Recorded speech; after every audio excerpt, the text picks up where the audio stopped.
Filmes que têm como cenário a República de Veneza. Essa também é uma sugestão deixada aí por um inscrito do canal. Achei muito interessante, eu já agradeço vocês aí por me darem sugestões e também deixarem os seus comentários aqui, né, perguntas, porque é a partir deles que eu gero muito conteúdo. É por isso que eu sempre peço para você comentar alguma coisa, para você dar sua sugestão, fazer sua pergunta. Antes de tudo, eu sou o Fernando Menegatti, esse aqui é o canal Lenguamar e te convido para curtir o vídeo, para se inscrever no canal, ativa o sininho das notificações, porque é a partir disso que você recebe, né, o conteúdo que é postado aqui diariamente, então não esquece de ativar esse sino das notificações, porque senão é como não estar inscrito. E vamos lá, olha só, eu achei alguns filmes. Eu sei que é um pouco difícil, né? É um pouco mais difícil a gente achar esses filmes relacionados à República de Veneza e assim por diante, porque os filmes hoje em dia se baseiam em outras coisas, né? Enfim, mas eu achei alguns, né? E eu gostaria de trazer aqui para vocês, mas antes disso é importante que a gente contextualize algumas coisas, né? A República de Veneza, porque principalmente muitas pessoas acabam pegando digamos assim, não são só inscritos do canal que assistem os vídeos, mas pessoas novas que vêm de fora, então é importante a gente contextualizar algumas coisas. O que é essa República de Veneza? O que ele está falando de República de Veneza, né? Veneza não fica na Itália? Sim, geograficamente sim, só que a Itália nem sempre foi o país que a gente conhece hoje. Não era um país até muito pouco tempo atrás, era dividida em várias nações, né? Para deixar um pouco mais simples para vocês, é como se existisse, por exemplo, a Península Ibérica, que tem Espanha, Portugal e tal, Península Balcânica, que tem vários países ali também. Isso acontecia com a Itália, é só uma região geográfica ali que tinham vários países. República de Veneza era uma república, a República dos Vênetos, né? A república que foi construída por Veneza, era também conhecida como Sereníssima República de Veneza, foi um importante e influente nação, né, que existiu por 1100 anos. Então, durante esse período, Veneza foi um centro comercial, né, foi um centro de comércio, de poder marítimo e cultural, e sua história rica e fascinante serviu de inspiração para várias obras cinematográficas já. Abaixo estão alguns filmes que têm a República de Veneza como pano de fundo. Eu trouxe só alguns para vocês terem em mente, para a gente também não alongar muito, mas eu posso trazer alguns outros ao decorrer aqui do tempo. Vamos lá, vamos para o primeiro. O primeiro é o Casanova. A Casanova é um filme de 2005. Esse filme é uma comédia romântica que retrata a vida de Giacomo Casanova. É um personagem lendário aí da República de Veneza, né? O lendário conquistador durante seu tempo em Veneza. O Giacomo Casanova foi um famoso aventureiro, escritor e libertino do século XVIII. Ele nasceu em Veneza em 2 de abril de 1725 e faleceu em 4 de junho de 1798 na Boêmia, atual República Tcheca. Casanova é conhecido por sua vida repleta de aventuras, amores, escândalos e habilidade em conquistar mulheres.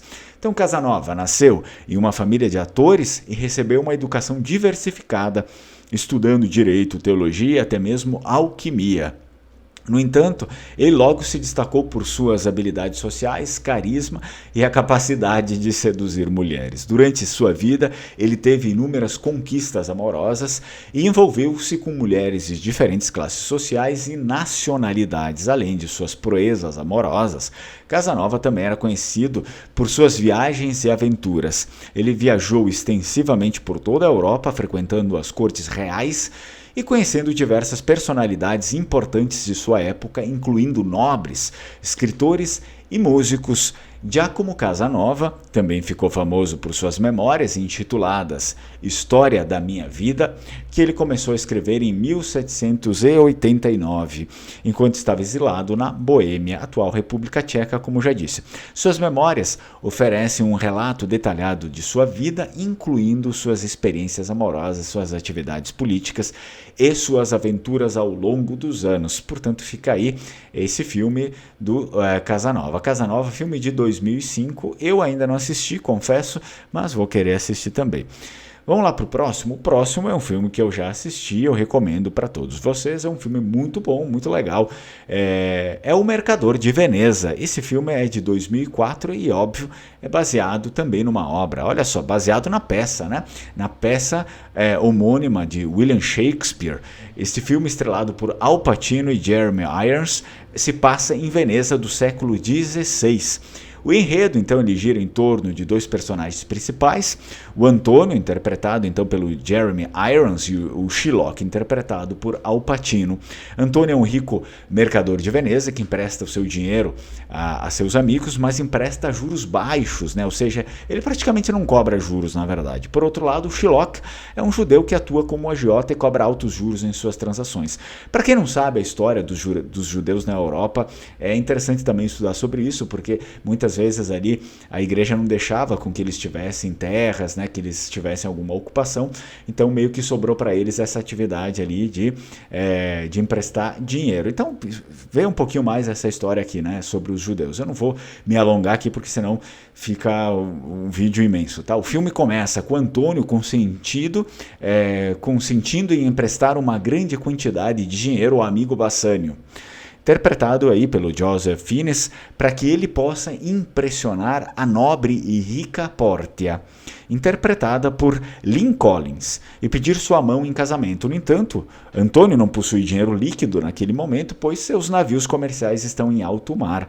Ele era um comerciante ali, o Antônio, né? Só que os navios estavam em alto mar e ele não tinha o dinheiro, porque toda a mercadoria, enfim, estava ali com os navios que ele tinha gasto. E aí depois, quando voltavam os navios, essa aqui é uma história que acontecia mesmo, né? Quando voltavam os navios, então eles passavam até as suas mercadorias, o dinheiro e tudo mais. O Shylock, movido pelo desejo de vingança e ódio, concorda em emprestar o dinheiro a Bassanio sob a condição de que, se Antônio não pagar a dívida no prazo estipulado, Shylock terá direito a uma libra de carne do corpo de Antônio. Era uma unidade de medida, digamos assim, a libra, tá? Era um pedaço de carne do corpo de Antônio. Você pode até pesquisar melhor ali no Google, né, qual que era a medida da libra, mas é interessante, eles usavam algumas medidas diferentes das nossas hoje em dia. À medida que a história avança, Antônio acaba perdendo sua frota comercial e o prazo para pagar a dívida a Shylock se esgota. O julgamento final, então, ocorre perante o Doge de Veneza, onde Portia, disfarçada de um jovem advogado chamado Baltazar, argumenta o caso em favor de Antônio. Como eu falei, eu já assisti o filme. Eu recomendo aí para vocês, para todo mundo que quer ter um aprofundamento um pouco maior, obviamente, né, romantizado sobre a República de Veneza. Óbvio, as peças são sempre assim, mas é sempre muito bom, muito legal. Eu recomendo o filme. Vamos lá para o nosso próximo filme, para o nosso próximo e último filme, né, que eu recomendo para vocês, que é A Cortesã. Passado, né, na Veneza, na República de Veneza, na capital, né, em Veneza mesmo, no século XVI. Este filme é uma adaptação da peça A Dama das Camélias, de Alexandre Dumas Filho. A personagem principal se chama Verônica Franco e é uma jovem e talentosa mulher que vive em Veneza, na capital da República. Ela é uma poetisa apaixonada e destemida, com espírito destemida, com espírito independente e uma mente aguçada. Quando Verônica é forçada a se casar com um homem mais velho e rico para ajudar a sustentar a sua família, ela percebe que essa vida não é o que ela deseja. Então ela decide buscar outra maneira de ganhar sua independência, inspirada por uma amiga cortesã. Para quem não sabe, as cortesãs eram praticamente prostitutas de alto escalão, né? Eram prostitutas refinadas. Essa amiga dela aqui, cortesã, chamada Júlia. Então a Verônica decide se tornar uma cortesã também. Verônica é acolhida na casa de cortesãs, gerenciada por sua amiga Júlia, e começa a receber uma educação sofisticada em literatura, música, dança e etiqueta. Ela rapidamente se destaca em sua nova profissão, conquistando a atenção e o amor de muitos homens poderosos e influentes da República. Porém, a vida de Verônica como cortesã também traz desafios e perigos. Ela enfrenta o escrutínio da sociedade e da igreja, que vê as cortesãs como imorais e pecadoras. Além disso, Verônica se apaixona por Marco Venier, um nobre, respeitado e casado, o que a coloca em uma situação complicada e perigosa. O sobrenome Venier é um sobrenome realmente nobre da República de Veneza. Para quem não sabe, é bom pesquisar aí. Nós tivemos muitas pessoas importantes com esse sobrenome, né? Conforme a história se desenrola, Verônica luta para equilibrar sua busca pela liberdade e amor verdadeiro com as restrições e expectativas sociais da época. Ela enfrenta acusações de bruxaria e é julgada publicamente, mas usa sua inteligência e coragem para defender-se e lutar por sua liberdade e dignidade. Então, esses aqui são os filmes que eu trouxe para vocês. Ao decorrer do tempo, como eu disse, eu posso trazer mais. Vamos recapitular aqui. Eu falei sobre Casanova, o filme de 2005, depois O Mercador de Veneza, filme de 2004, e por último A Cortesã. Na verdade, o filme chama-se apenas Cortesã, né, sem o artigo, em 1998, e todos eles se passam na Sereníssima República de Veneza. Se não me engano, todos eles praticamente no mesmo século, apenas o Casanova é no século XVIII, O Mercador de Veneza e Cortesã no mesmo século, século XVI. Então eu recomendo esses filmes. Assistam esses filmes e depois comentem aqui. Caso já te faça uma pergunta, você já assistiu algum desses filmes aqui? O Casanova, O Mercador de Veneza, Cortesã? Se você já assistiu, deixa aqui embaixo qual deles você já assistiu. E se você gostou ou não gostou, ou enfim, o que você gostou, o que você não gostou. Então me deixa aí nos comentários. Caso não tenha nada para comentar, deixa um emoji, um leãozinho, porque ele ajuda a impulsionar o vídeo, e obviamente está também ajudando o canal.